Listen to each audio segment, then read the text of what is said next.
You can delete comments made by you and other people if you do not like it beneath posts, reels, and IGTV videos. If you don't like the comments people leave under your images and videos, you can directly delete it.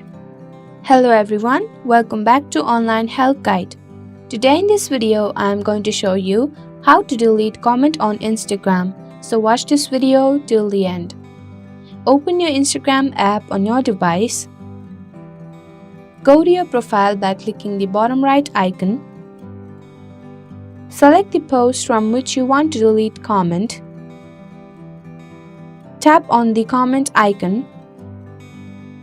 Long tap the comment you want to delete. Tap the trash can icon on the top right corner. There you go, the simple steps will show you how to delete comment on Instagram.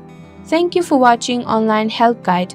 Hope this video was helpful. If it was, then hit the like button and comment down if you have any questions or feedback.